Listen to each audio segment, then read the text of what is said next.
Hola. A ver, seamos sinceros. A menudo los textos legales parecen un laberinto total de términos técnicos, ¿verdad? Pero en este análisis vamos a traducir ese complejo mundo de los derechos reales en casos fascinantes de la vida cotidiana. Vamos a descubrir exactamente cómo la ley define, y a veces complica un poco, el uso de los espacios que habitamos y las tierras por las que transitamos a diario. La estructura de nuestro recorrido de hoy es súper clara. Primero, derechos de uso y habitación. Segundo, resolviendo el caso de Carmen. Tercero, entendiendo las servidumbres prediales. Cuarto, derechos, obligaciones y extinción. Quinto, resolviendo el caso de la finca cafetera. Y sexto, precedente legal sobre posesión. Bueno, arranquemos de una vez con la primera sección, derechos de uso y habitación. Es fascinante cómo el artículo 870 del Código Civil hace una distinción tan pero tan precisa. Pensemos en el uso, así en general, como esa facultad que permite disfrutar de ciertas utilidades de un bien. Pero, cuando ese derecho se limita única y exclusivamente a morar en una casa, bajo un techo, adquiere un nombre muy particular: derecho de habitación. Básicamente, la habitación es un tipo muy específico y limitado de uso. Ambos se desprenden de la propiedad principal, otorgando una facultad de goce a quien los posee.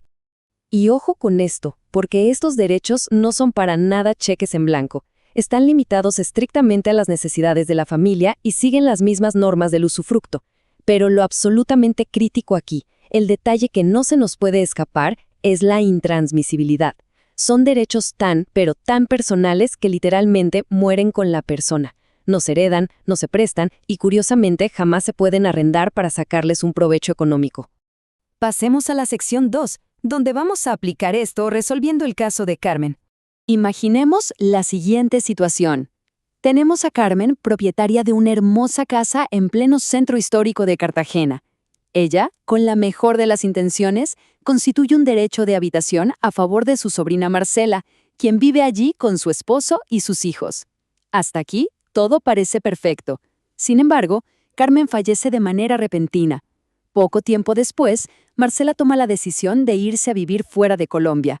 Y como la casa queda vacía, decide que es una excelente idea arrendársela a una amiga de la infancia. Aquí es donde la cosa se pone interesante y pone en verdadero jaque al Código Civil.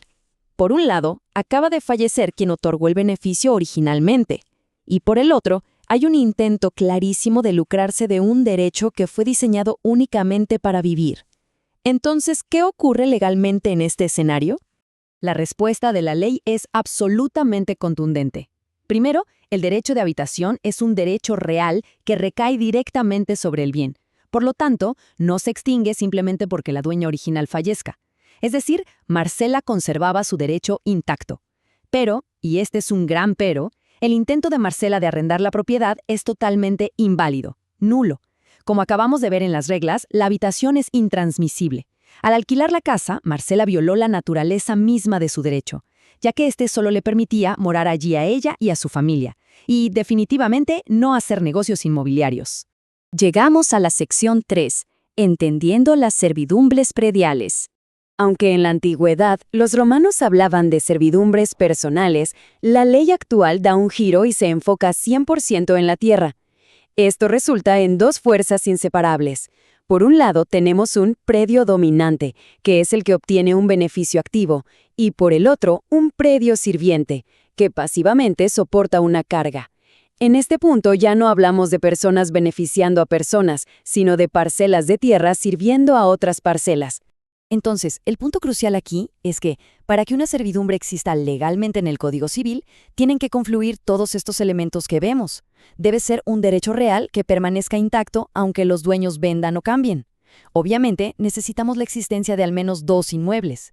Pero la regla de oro, la condición absolutamente indispensable, es que los predios deben pertenecer a dueños completamente distintos. O sea, si una sola persona es dueña de ambos terrenos, la servidumbre simplemente no puede existir. Nadie puede autoimponerse una servidumbre civil sobre sus propias cosas, así de simple. Sección 4. Derechos, obligaciones y extinción. La ley es súper cuidadosa en mantener un equilibrio justo. Es como una balanza. El dueño del predio dominante, el que se beneficia, tiene todo el derecho del mundo a realizar obras para aprovechar la servidumbre, pero tiene terminantemente prohibido hacer cualquier cosa que haga la carga más pesada de lo que ya es. Por su parte, el dueño del predio sirviente no puede alterar ni hacer más incómodo el paso o el uso. Sin embargo, no está condenado eternamente. Si esa servidumbre de repente deja de ser indispensable, tiene el derecho absoluto de levantar la mano y solicitar su cancelación. Para organizar todo este universo, la ley clasifica las servidumbrias de una forma muy lógica. Primero, por sus señales físicas. Son aparentes si están continuamente a la vista, como un camino asfaltado, o inaparentes si no hay ninguna señal exterior que las delate, como una tubería de agua enterrada. Segundo, por el tipo de carga. Son positivas cuando obligan al dueño sirviente a dejar que el vecino haga algo, como transitar, y son negativas cuando imponen la asombrosa prohibición de hacer algo que normalmente sería 100% legal, como prohibir elevar una pared en terreno propio para no taparle la luz solar al predio dominante. 20 años. Este número es vital. Hay que tenerlo muy presente. Una de las formas más contundentes en las que se extingue una servidumbre es por el simple hecho de no usarla. Si el derecho se deja de gozar de manera ininterrumpida durante exactamente 20 años, la ley asume que ya no es necesaria y ¡puf!, la servidumbre desaparece jurídicamente. Pero bueno, el tiempo no es el único verdugo en esta historia. Existen múltiples vías para que este derecho desaparezca. Puede extinguirse por renuncia voluntaria, por una resolución legal o porque de repente el uso se vuelve físicamente imposible. Pero hay un mecanismo súper interesante que se llama confusión. Ojo a la palabra. Esto ocurre automáticamente cuando la propiedad de ambos terrenos, el dominante y el sirviente, terminan reunidos perfecta e irrevocablemente en manos de un mismo dueño. Como mencionamos antes, es imposible tener una servidumbre sobre el propio terreno. Vamos a la sección 5 para aplicar todo esto. Resolviendo el caso de la finca cafetera. Planteemos el escenario. Tenemos a Carlos, un orgulloso dueño de una finca cafetera. El gran problema es que su terreno está completamente encerrado, así que para sacar su cosecha al mercado, la única opción viable es transitar por el camino que cruza el predio de su vecino, que casualmente es su amigo Juan David. Durante años, esta servidumbre de tránsito funciona a la perfección. Todo mundo feliz. Pero en el 2012, la historia da un giro enorme. Juan David decide hacer una inversión y compra la totalidad de la finca de Carlos. Toda esta transacción comercial desencadena una mecánica legal fascinante. Ahora surge la gran duda. ¿Qué tipo de camino era este inicialmente? Y más importante aún, ¿cuál es el efecto verdaderamente devastador de esta compra-venta sobre ese antiguo derecho de paso? Resolvamos el misterio de una vez. Inicialmente, al ser un camino visible que permitía una acción de paso, estábamos frente a una servidumbre positiva y aparente. Pero ¿qué pasa justo después de la venta en 2012? Al comprar la finca de Carlos, Juan David se convierte en el dueño absoluto de ambos predios, el que antes era dominante y el que siempre fue sirviente. Inmediatamente se detona la extinción por confusión. La servidumbre literalmente se esfuma en el aire a nivel legal, porque Juan David ya no necesita un permiso especial para caminar por una tierra que ahora es toda suya. Y finalmente llegamos a la sección 6, precedente legal sobre posesión. Este es un extracto fascinante de un fallo reciente de la Corte Suprema sobre una disputa por un acueducto. La Corte aclaró algo vital. Usar la infraestructura de un vecino con su mero permiso o consentimiento no genera por el simple paso del tiempo una posesión real de la servidumbre.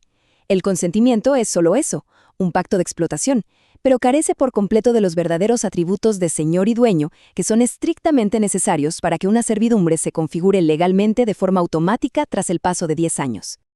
Y para complicar un poquito más las cosas, si alguien quiere reclamar un derecho mediante prescripción sumando el tiempo que el dueño anterior usó la servidumbre, una figura legal muy conocida llamada suma de posesiones, la Corte exige el cumplimiento simultáneo de 3 reglas de oro. 1. Debe existir un documento o título válido que sirva de puente entre el vendedor y el comprador. 2. La posesión de ambos en el tiempo debe ser continua, sin un solo corte o pausa. Y 3. Debe haber existido una entrega pacífica y legal, eliminando cualquier posibilidad de que la tierra haya sido tomada por despojo o usurpación. Al final del día, lo que observamos es una danza complejísima entre la posesión constante, los títulos legales y la utilidad diaria de la tierra. Todo este entramado normativo nos deja con una reflexión bastante profunda. ¿Dónde se traza realmente la línea perfecta entre el control absoluto de la tierra individual y la innegable necesidad de cooperar en comunidad? Es un equilibrio difícil, pero fascinante de entender.